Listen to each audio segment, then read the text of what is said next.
नेहरू जी की बात है।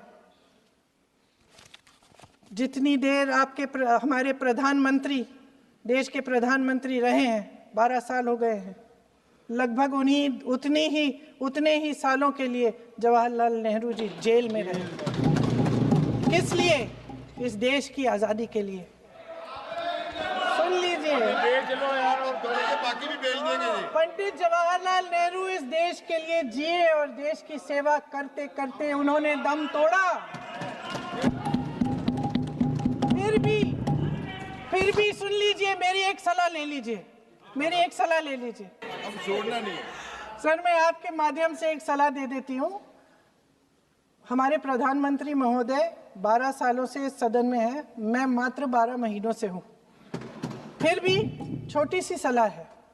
उन्होंने अभी हाल ही में चुनाव था, कुछ महीनों पहले उन्होंने एक सूची निकाली थी कि विपक्षी दलों ने और विपक्ष के नेताओं ने कितने अपमान किए हैं इनके, और उसमें शायद 90-99 ऐसे उन्होंने अपमानों की सूची बनाई थी।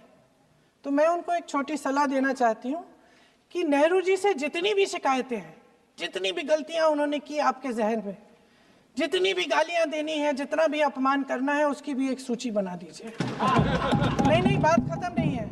999 अपमान, 9,999 अपमान, सूची बना दीजिए।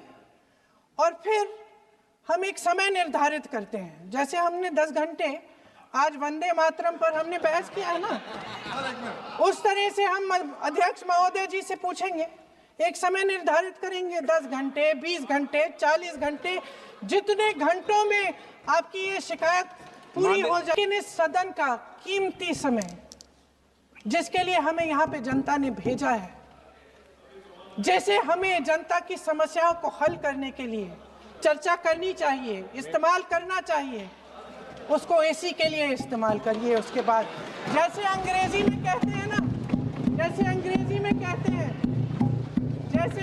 में कहते हैं कि once and for all let's close the chapter। Close कर लीजिए, देश सुन लेगा क्या क्या शिकायतें हैं, किसने क्या किया, इंदिरा जी ने क्या किया, राजीव जी ने क्या किया, परिवारवाद क्या होता है, नेहरू जी ने कौन सी गलतियां की, सुना लीजिए, फिर खत्म। उसके बाद बेरोजगारी, महंगाई, महिलाओं की समस्याएं, जो पीएमओ में हो रहा है उसकी बातें, उसकी चर्चा, जो बैटिंग ऐप के बारे में हो रहा है पीएमओ के अंदर, जो एप्स्टीन फाइलों में आपके मंत्री महोदय के नाम निकल आए हैं, उसकी चर्चा करेंगे। आप वंदे मातरम में बोले,